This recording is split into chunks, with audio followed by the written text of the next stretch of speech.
Now with the enhanced CPP, that amount of earnings replacement is being increased to 33.33%.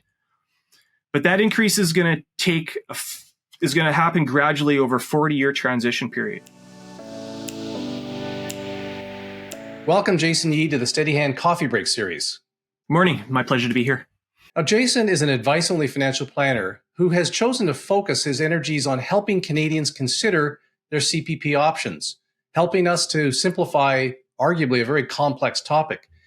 And CPP, or the Canada Pension Plan, is indeed a hot topic for a lot of Canadians. It is said that there are over 1,000 of us turning 65 every single day, which is often the trigger for starting either old age security or CPP. Now, we did a video with Jason Evans, another advice-only planner that was focused on retirement planning and the basics of CPP. And there's a link to that video in the notes below. So Jason, let's dive in. Let's deal with the first issue, and that is, how has CPP been enhanced over the last few years? Sure. So to explain that, I'm going to introduce or remind people that retirement income in Canada has a framework often referred to as the 3-pillar framework. And what this is identifies the traditional sources of retirement income. So pillar number 1 is government-sponsored programs, the CPP, QPP, Old Age Security, Guaranteed Income Supplement. Pillar number 2 is employer-sponsored programs. So historically, this has been your defined benefit plans, and more recently, there's been a lot of other varieties from the component that your employer provides to you as an incentive and a retirement benefit.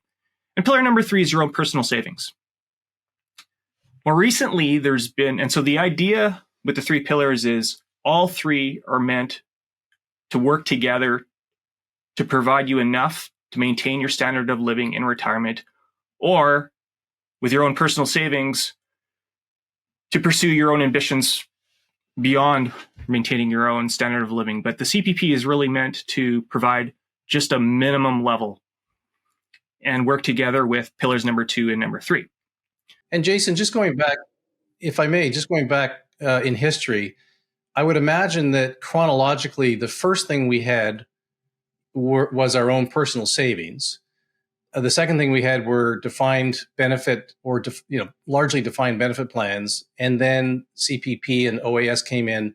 More recently, there's been unfavorable trends with pillars number 2 and number 3, and so specifically, there's been quite a drastic decline in the availability of defined benefit pensions. And so what this means is there's more pressure on individuals to get things right themselves, whether that's through do-it-yourself or the advisors that they hire.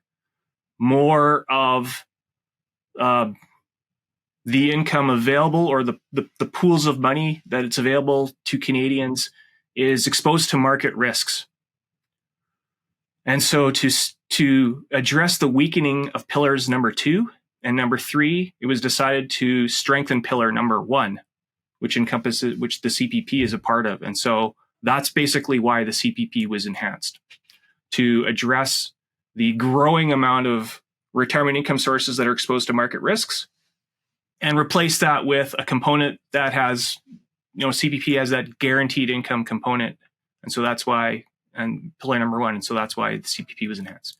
So what the CPP enhancement does is it increases the amount of earnings replacement available to Canadians. So the way the CPP works is the more you put in, the more you'll get back out. A single number that is meant to represent what you put in is your lifetime average of earnings.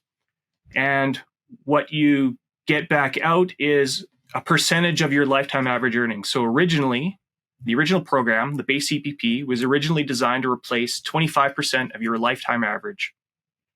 Now, with the enhanced CPP, that amount of earnings replacement is being increased to 33.33%. But that increase is going to happen gradually over a 40-year transition period. So someone who is older now, so I'll back up. The enhancement has 2 parts. The first part started in 2019, and the second part started this year in 2024. And so someone who is older and has less opportunity to contribute into the enhanced CPP will only get a smaller amount back out. Someone who's younger and can contribute into the enhanced parts of the CPP for a longer period of time, or the full 40 years, they're going to get more of that 33 and a third back out. So someone like me, who just turned 65 this year and is very interested in what you're saying, I will be making increased contributions while I continue to work, but I won't necessarily have much benefit from it because in the next 5 years, at some point, I'm going to have to start drawing. That's correct. And so I made a reference tool that sort of both visually shows that proportion and also has a way to give you a number, an effective earnings replacement rate that's smaller than the full 33 and a third for people that have only contributed into the enhanced parts for a shorter period of time. So it's, you can think of it as a proportionally smaller amount of time relative to that full 40-year transition period. Prior to 2024, we were making contributions at a rate of, was it 5.95%?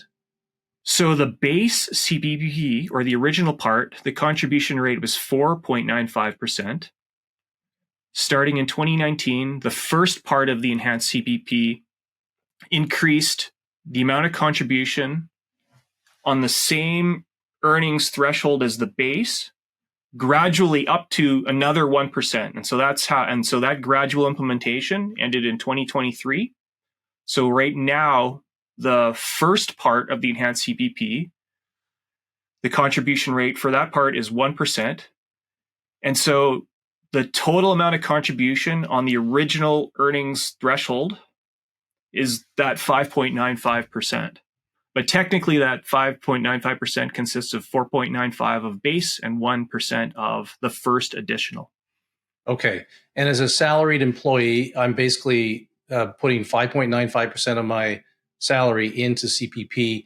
How does the employer's part work? Is it subject to the same enhancement? Yes. So for any contribution the employee has to make, the employer has to make an equal matching part. So again, on the up to the original earnings threshold, the employer would have to make a fully matched 5.95% of your earnings as their portion of the contribution. Self-employed individuals have to pay both the employee and the employer part. And what I mean by that, self-employed, sole proprietors. Self-employed incorporated business owners, again, there's both an employee and an employer portion.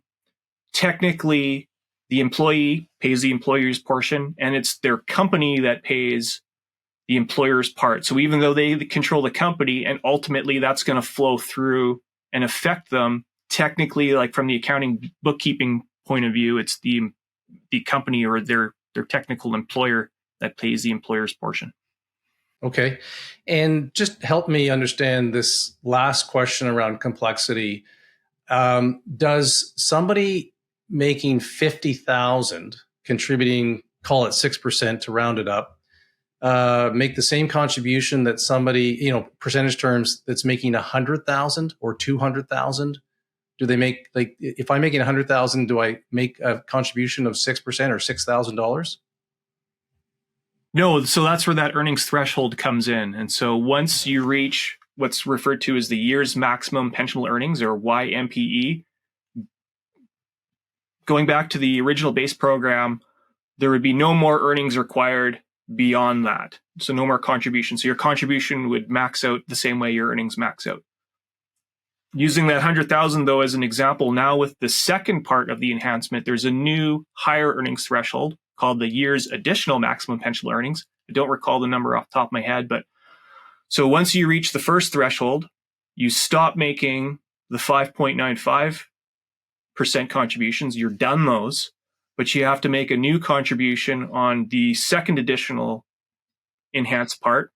That contribution rate is 4%. And it's the same idea. The individual, the employee makes 4%, and their employer makes fully matched 4% contribution.